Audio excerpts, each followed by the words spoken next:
Dobar dan, dobrodošli u najnoviju epizodu Anđeline kuhinjice. U današnjoj epizodi, nakon dužeg vremena, se vraćamo receptima od testa. I za vas spremam savršeno vazdušasto pecivo, punjeno divnim filom od kajmaka, sira i pečenice, koje jako dekorativno izgleda. Sama priprema ovog peciva zahtjeva malo kreativnosti i truda, koje će vam se isplatiti kada oduševite svoje goste ili ukućane.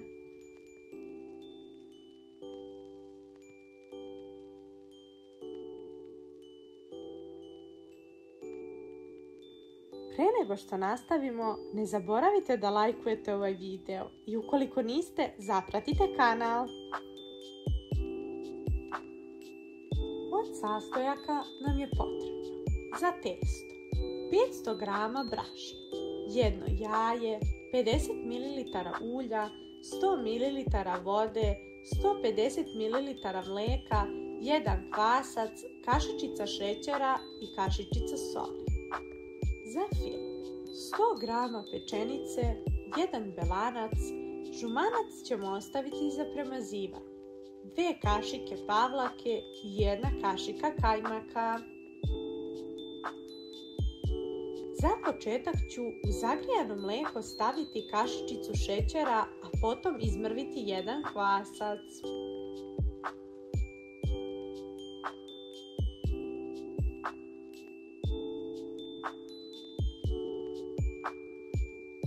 Ostavit ću par trenutaka da kvasac počne da deluje. U činiju sa brašnom dodat ću malo soli i 1 cijelo jaje.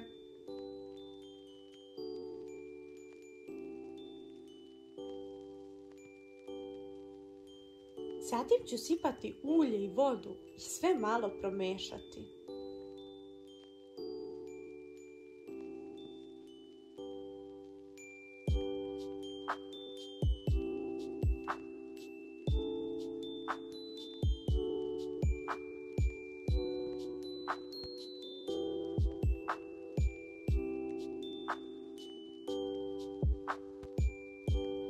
Na kraju ću dodati rastvoreni kvasac.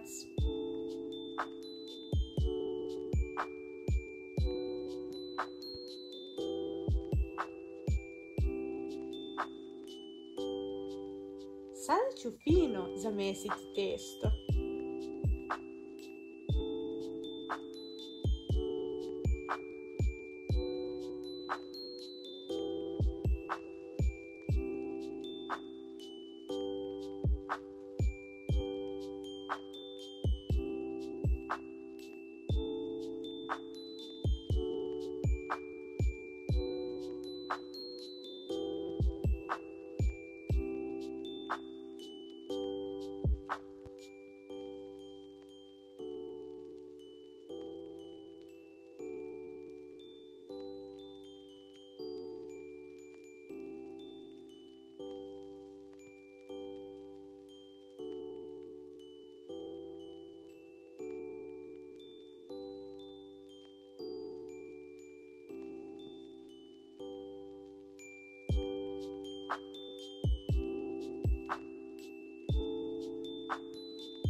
Testo ću pokriti krpom i ostaviti na toplom nekih pola sata. Za to vrijeme spremit ću fil kojim ću filovati ovo pecivo. Pomešat ću pavlaku, kajmak i dimljenu pečenicu, a potom dodati 1 belance i malo posoliti.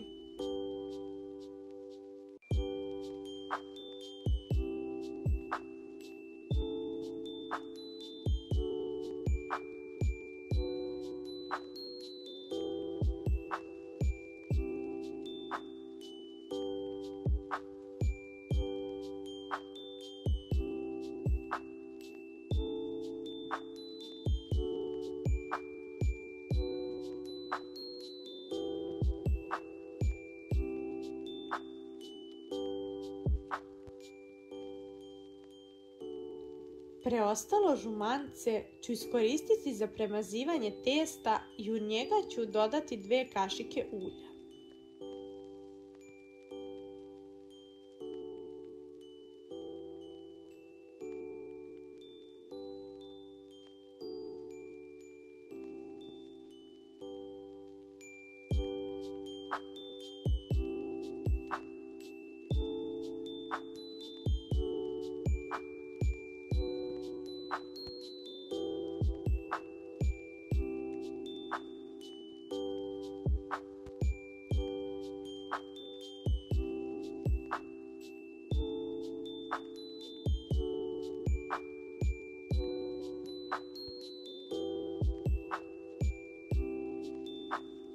Sada ću testo razviti oklagijom na debljinu oko 1 cm.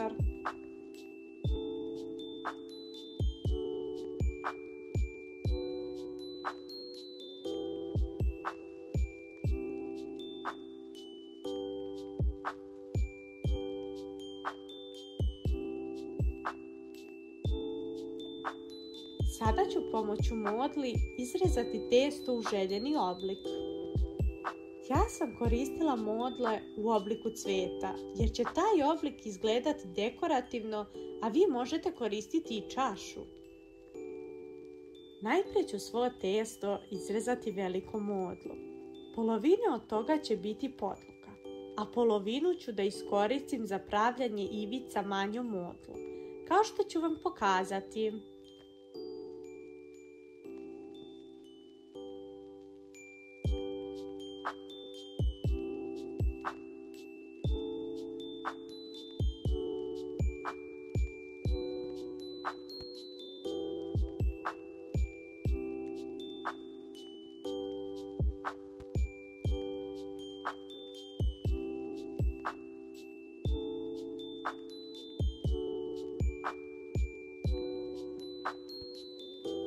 Višak testa premesiti, istanjiti i vaditi nove podloge i ivice.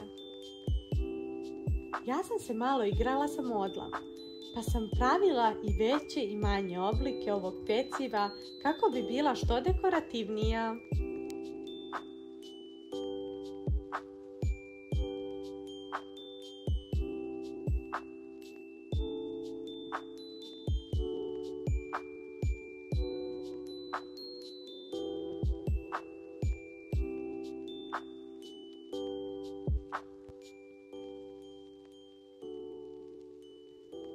Podloge ću premazati žumancitom.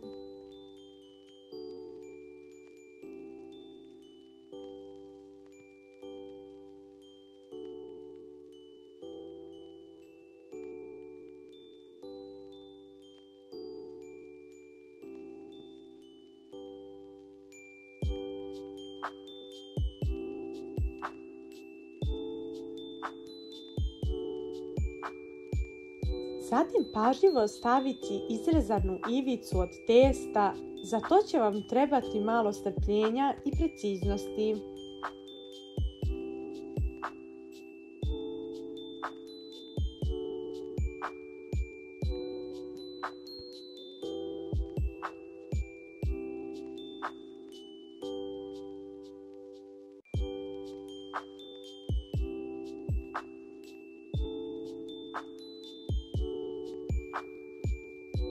Zatim ću u svaki cvijet staviti pripremljen fil i lijepo ga rasporediti.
Žumancem ću premazati ivice.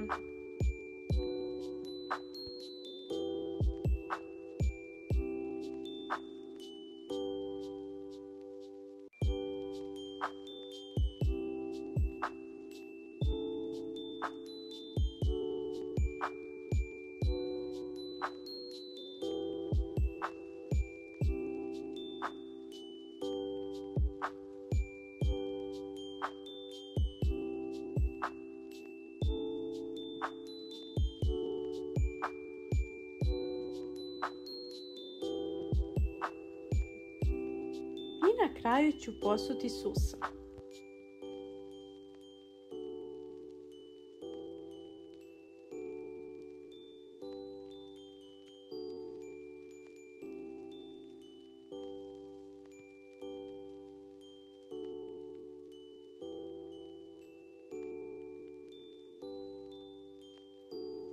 Sada ću pecivo pokriti krpom da odstoji nekih 10 minuta, a potom ga peći na 200 stepeni dok testo ne dobije rumenu boju, a to je nekih 15 do 20 minuta. Kao što vidite, pecivo se lepo ispeklo. Mekano je, ima finu rumenu boju i miris, a spoj istopljenog kajmaka, sira i dimljene pečenice bude sva čula. Možete ga poslužiti uz jogurt i idealno je za brzi doručak ili kada vam se najave gosti da imate neko slano posluženje. Hvala na pažnji i prijatno!